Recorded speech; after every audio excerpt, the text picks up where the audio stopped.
नमस्कार, मैं हूँ राकेश सिंह। आप देख रहे हैं रिपब्लिक इंडिया लाइव। एमसीबी जिला के अंतर्गत आज हम बरतुंगा में आए हुए हैं। बरतुंगा में यहाँ जानकारी कुछ ऐसे मिल रही है कि जो एसीसीएल में जो जो ब्लास्टिंग हो रही है उससे काफी लोगों के घर भसक गए हैं और दरार पड़ गए हैं। चलिए उन्हीं लोगों से जानते हैं किस प्रकार से उन लोगों के घर भसके हैं और किस तरीके का उन लोगों को नुकसान हो रहा है। महोदय, आपका नाम? मेरा नाम जन्म प्रसाद पांडे। यहाँ पे जो एसीसीएल में से जो ब्लास्टिंग हो रही है, जो आप जानकारी मिल रही है, तो किस प्रकार से आपके घर भसक गए हैं और किस तरीके के क्षति आपको हुई है? सर, इतना तगड़ा ब्लास्टिंग हो रहा है कि पूरा घर हिल जा रहा है। इससे 1 महीना पहले जो ब्लास्टिंग हुई थी, उससे पहले मेरे पूरा पीछे का दीवार पूरा खसक गया है। प्रशासन को कई बार इसका मैं रिपोर्ट दिया कि उस दीवार को देख लो कि पीछे में घर है, वहाँ बच्चे लोग वहीं पर बैठे रहते हैं। तो अगर किसी को नुकसान हो जाएगा, बच्चे का कुछ हो गया, तो इसकी जिम्मेदार कौन हो गया? क्योंकि मेरे घर के पीछे घर है सर। तो इस चीज की जानकारी आप किनको दिए हैं? मैं सर ये मैनेजमेंट सब एरिया को तक पहुँचा रहा है इस चीज़ की जानकारी। क्या जनप्रतिनिधि को इस चीज से कभी अवगत कराए हैं? सर, जो अपने पार्षद हैं उनसे मैं बोल के इस चीज़ को कई बार करवाया।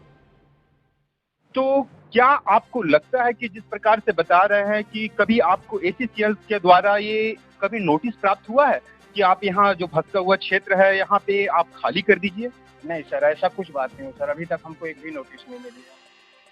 किस प्रकार यहाँ से जो कि बड़े बड़े पत्थर आए थे इस रोड तक, वहाँ पर इतनी तगड़ा ब्लास्टिंग हुई थी, पूरा धरती हिल गया था। उससे मेरे जो दीवार है करीब 1 बित्ता पीछे चला गया है।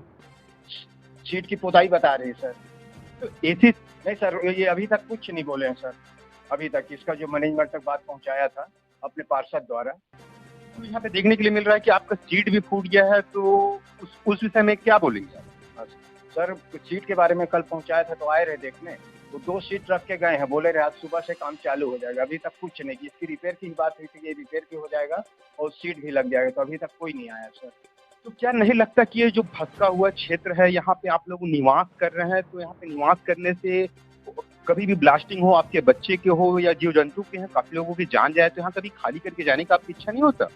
सर होता है, हमको सर हमारी मुआवजा मिल जाए और हमको सर जैसा भी हमारे जो खर्च लगा घर का इसका मिल जाए, तो लगता है सर यहाँ पर रहना नहीं। एक तो माँ मेरी सियानी है, उसको मैं छोटी बाजार भगा दी इसी ब्लास्टिंग की वजह से। रानू पांडे। यहाँ पे जब कल ब्लास्टिंग हुई थी तो किस प्रकार से आप लोगों को क्षति हुई है?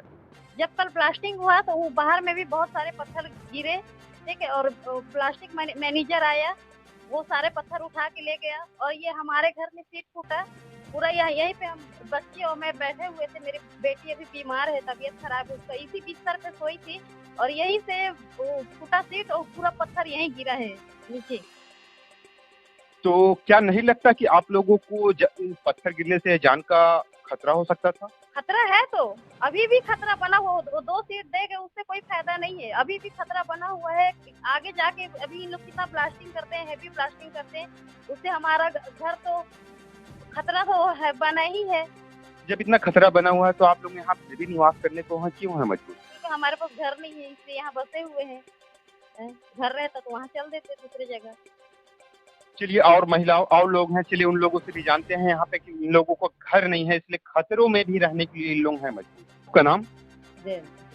यहाँ पे जहाँ देखने के लिए मिल रहा है आपके घर में ब्लास्टिंग हुआ तो उस दौरान में काफी बड़े बड़े पत्थर गिरे हुए हैं, इस विषय में आप क्या बोलेंगे? वो जान भी जा सकता है और क्या वो घर में रहती तो जान जा सकता था। जैसे मैं कि अच्छा किया कि मैं किचन में आ गई। ये आप एसीसीएल के कर्मचारी हैं? हाँ। तो क्या कभी लगता है कि इस टाइप का यहाँ जहाँ जिस क्षेत्र में ब्लास्ट हो रहा है तो कभी आप लोगों को यहाँ पे घर खाली करने या कुछ इस टाइप का कभी नोटिस या कुछ चीज दिया गया है? नहीं कुछ नहीं किया, बोले नहीं है। अभी देखो जब क्या बोलेंगे अभी आदमी में जो हैवी ब्लास्टिंग हो रही है उस विषय में समाज सेवक जी गिरीश भैया हैं, चलिए उन्हीं से हम जानते हैं कि किस प्रकार से यहाँ पर ब्लास्टिंग होती है और किस प्रकार से बच्चों लोगों को या काफी महिलाओं को इस चीज से क्षति होती है। धन्यवाद राकेश जी। कल की बात है, कल एक 3:15 के आसपास में बड़ी ब्लास्टिंग हुई और उस ब्लास्टिंग के बाद में काफ़ी बड़े मात्रा में पत्थरों की बौछार या जैसे पत्थरों की बारिश हो रही हो, उस तरह से कॉलोनी के अंदर में बारिश हुई। सड़कों पे पूरे पत्थर फैल गए और कुछ लोगों के घर के सीट को तोड़ के अंदर चला गया पत्थर और मेरे ही आंगन में एक पत्थर का टुकड़ा आके बहुत बड़ा गिरा और फर्श टूट गया। इतनी तेज़ी से ये पत्थर आते हैं जिससे अगर इसकी जद में अगर कोई भी आएगा तो बचने की कोई संभावना नहीं। तो ये जो माइनिंग जो चल रहा है आज के समय में, ये कहना चाहिए कि गलत तरीके से चलाया जा रहा है। कानून कहता है, माइनिंग एक्ट कहता है कि माइंस जो है वो 500 गज की दूरी में आवासीय क्षेत्र से रहनी चाहिए।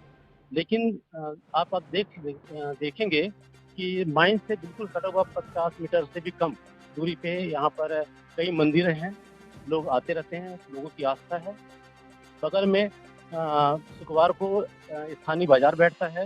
इसकी ही ठीक बगल में हमारा ये प्राथमिक विद्यालय है जहाँ बच्चे पढ़ते हैं और ये आम रास्ता है, कंटिन्यू लोग आते जाते रहते हैं। तो इन सारी चीज़ों को देखते हुए माइनिंग की एरिया जिस तरह से यहाँ पर दी गई है माइनिंग करने के लिए, ये गलत दिया गया है, इसको रोक लगाना चाहिए। तो यहाँ पे जिस प्रकार से आप बता रहे हैं कि पीछे यहाँ प्राथमिक शाला है, तो क्या स्कूल में यहाँ जो बच्चे लोग पढ़ते होंगे या खेलने के लिए बाहर आते होंगे, तो क्या लगता है कि उस जिस तरह के ब्लास्टिंग हुए तो उस बच्चों पे एक भी पड़ेगा तो बच्चों की जान चली जाएगी? अगर ब्लास्टिंग जो ब्लास्टिंग होती है, उस ब्लास्टिंग के बाद जो पत्थर उड़ के जो आते हैं, उसकी रफ्तार इतनी ज़्यादा होती है कि बंदूक की गोली से भी तेज़ होती है। अगर वो कहीं भी शरीर के सिर पे ही नहीं, शरीर के किसी भी अंग में लग जाएगा तो पत्थर अंदर चल जाएगा और बच्चे की या किसी की भी बचने की संभावना बिल्कुल शून्य हो जाता है। ये स्थिति है। दूसरी बात मैं ये कहना चाह रहा हूँ कि ये जो क्षेत्र है, जो पशुपालक भाई लोग हैं, जो कृषक भाई हैं, जो गाँव में रहते हैं, भंडार भी, वो अपने कृषि के समय में अपने मवेशियों को यहाँ पर छोड़ के जाते हैं और उन मवेशियों के लिए भी खतरा बन गया है। उन मवेशियों को भी बहुत भारी चोट लग सकती है, उनकी भी जान को छीन सकती है। तो क्या नहीं लगता कि जब इतना खतरा बताया जा रहा है तो यहाँ के लोगों को ये जनप्रतिनिधि के द्वारा, ये एसीसीएल के द्वारा इस सबको खाली करा देना चाहिए? एसीसीएल इस पर अभी तक कोई कार्रवाई नहीं किया है, कोई संज्ञान नहीं लिया है कि इसको नोटिस देकर के लोगों को खाली कराया जाए, उनको पुनर्वासित किया जाए। ये एसीसीएल की नैतिक जिम्मेदारी है कि लोगों को पुनर्वासित करे अपने खर्चे पे, लेकिन वो अपने खर्चे बचाने के लिए वो चुपचाप वो माइनिंग कर रहे हैं और गलत तरीके से माइनिंग कर रहे हैं।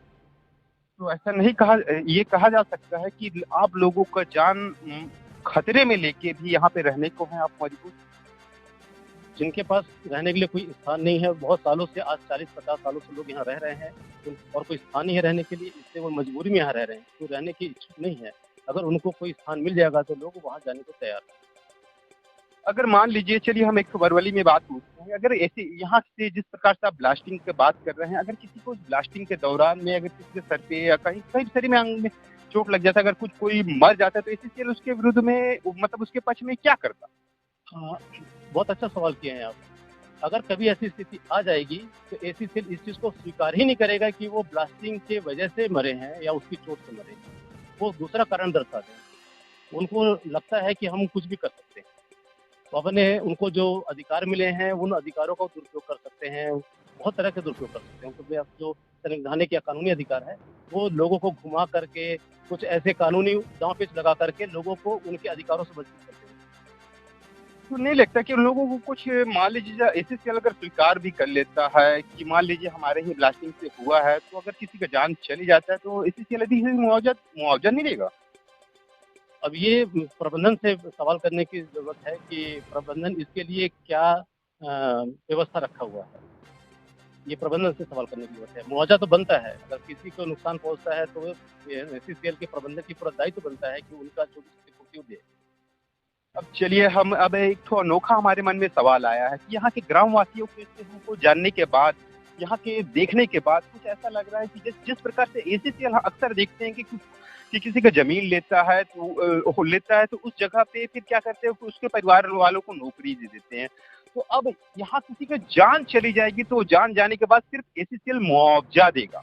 अब यहाँ के जो वासी हैं वो सिर्फ ये अपने रहने का उनको कहीं जगह नहीं है, इसलिए लोग भी रहने के लिए है मजबूर। यहाँ के जनप्रतिनिधि भी खामोश बैठे हुए हैं, एसीसीएल प्रबंधक अपना कार्य तो करेगा ही करेगा, लेकिन यहाँ के लोग भी अपने जान को जोखिम में लेके बैठे ही रहे।